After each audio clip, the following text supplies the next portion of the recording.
চলে এসেছি আমরা ইফতার করতে। তো আজকে আমরা কোথায় ইফতার করব সেটা নিয়েই থাকছে আজকের ভিডিওটি। আসসালামু আলাইকুম, কেমন আছেন সবাই? অনেকেই দেখে চিনতে পেরেছেন আমরা কোথায় এসেছি, তবু আমি আপনাদের সুবিধার্থে বলে দিচ্ছি আজকে আমরা প্রিন্সে চলে এসেছি।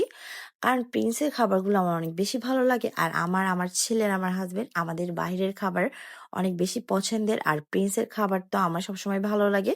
তাই আজকে আমরা প্রিন্সে চলে এসেছি ইফতার করতে। যেহেতু ইফতার করব তাই হলো আমরা অনেকটা আগে এসেছি, কারণ এই খাবারগুলো হতে মিনিমাম আধা ঘন্টা থেকে 40 মিনিট সময় তারা নিয়ে থাকে।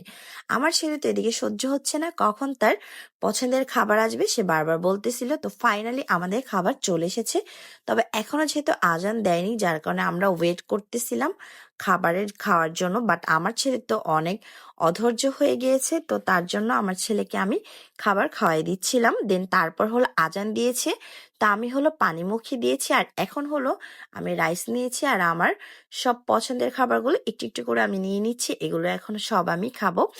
যখন পেটে ক্ষুধা থাকে তখন মনে হয় পৃথিবীর সবকিছু মনে হয় এখন আমার কাছে দিলে আমি খেয়ে ফেলবো।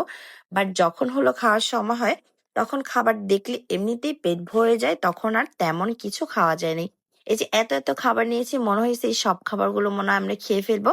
বাট এত খাবার আমরা একা খেতে পারিনি, যার কারণে পার্সেল করে পরে বাসায় নিয়ে আসছি। আর এই খাবারগুলো একসাথে অনেক বেশি খাওয়া যায় না, তবে একটু একটু করে কিন্তু পরপর খাওয়া যায়। তো যাই হোক, আজকের মতো ভিডিওটি এখানে শেষ করছি। ভিডিওটি আপনাদের কাছে কেমন লাগলো অবশ্যই কমেন্টে জানাবেন। সবাই অনেক অনেক ভালো থাকবেন। আল্লাহ হাফেজ, আসসালামু আলাইকুম।